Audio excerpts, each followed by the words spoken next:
So some people will go on and on about this is all that's necessary. Forget about everything else. Forget about your desires. Forget about all of your ambitions. Forget about your individuated self. Forget about your name and your roles and your goals and all the rest of it.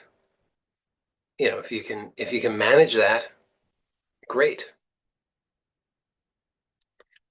Most of us will find that we really don't seem to be able to manage that. And then we could have lots of thoughts about that, lots of opinions, lots of judgments, lots of various strategies. There's some people take the approach. I won't say who it is, but there is a series of books by somebody that I read many years ago advocates says just organize your life so that you have to do the absolute minimum possible in your outer existence and dedicate all of the rest of your time to resting as awareness. So this just to just be only in this state, as it were. And so this is one approach that some people advocate.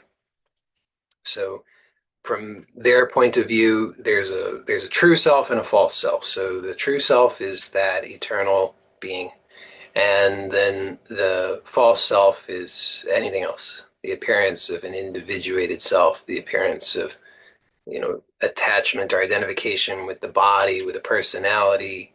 All of this is false, and it's bad and wrong and must be gotten rid of. And so just quit your day job, and if you can just manage to live off government support and then just dedicate all of your time when you don't absolutely have to be doing something else, just dedicate all of your time to simply being only resting as awareness. Don't move from that. Don't give rise to a thought. Don't allow for the devil to take over. If you can, like I said, if you can manage it, if that's for you, then so be it.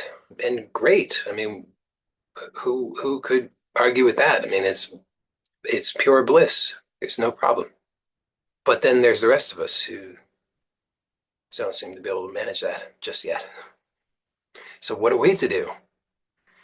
My proposal is that there is an alternative to that, which is equally viable, uh, just as authentic of a path. It's not a deficient path. It's not a path for losers. It's not a path for those who just can't manage the more advanced path or anything like that.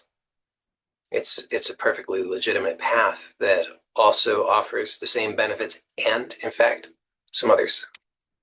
And that path is what I advocate for, which is to accept that you are a multidimensional being and that there is an unmanifest self and there is a manifest self. And so the manifest self is not a false self, it's just a manifest self.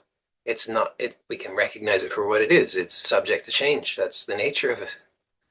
The body and the personality changes. That's in case you haven't noticed that, just open your eyes and pay attention and you'll see it happening. It's what's going on all the time. Thoughts come and go, desires come and go, body comes and goes, relationships come and go. All of it comes and goes. That's the nature of it. Now, if you're clinging to those things and you say, my okayness depends upon these things, so they have to stay here forever, well, then that's obviously delusion and it is a recipe for suffering. So we should acknowledge that, right? I mean, if you say that the only way for you to be okay is for your body to be forever 16 years old and, flawless skin and yada, yada, yada, then you're just setting yourself up for being unhappy. Not because that is necessarily an impossibility, because in a certain sense, anything is possible, but it's not actually really what you want, really. because it would require a tremendous amount of energy in order to achieve that. And then you would discover in achieving that that you don't really want it. But in a sense, this is kind of the point of this path, is that whatever it is, so you have desires. The desires are giving rise to this lifetime. And if you attempt to suppress them, then that does not usually give good results. And if you are attempting to satisfy them in a mindless way, if you don't actually have awareness of your whole being, if you don't understand the laws that govern this creation, there's a structure to it. And if you don't understand that, if you don't know who you are really in relation to the whole thing, if you don't understand these things, then you're working in ignorance and you cannot expect to get good outcomes. So instead, there's a possibility of actually working intelligently with the laws, with proper awareness of who you are, and to then intelligently fulfill those desires which you cannot otherwise let go of, as an alternative to trying to either suppress them, which doesn't work, or trying to mindlessly indulge them, which also doesn't work.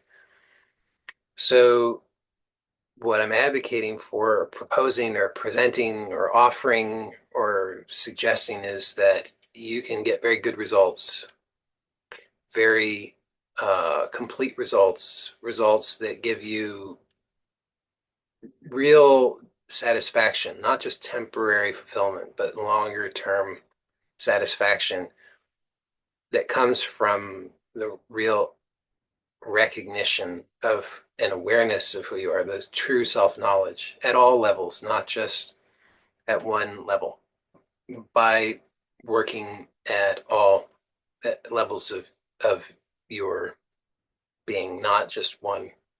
So that is the backdrop. Long story short.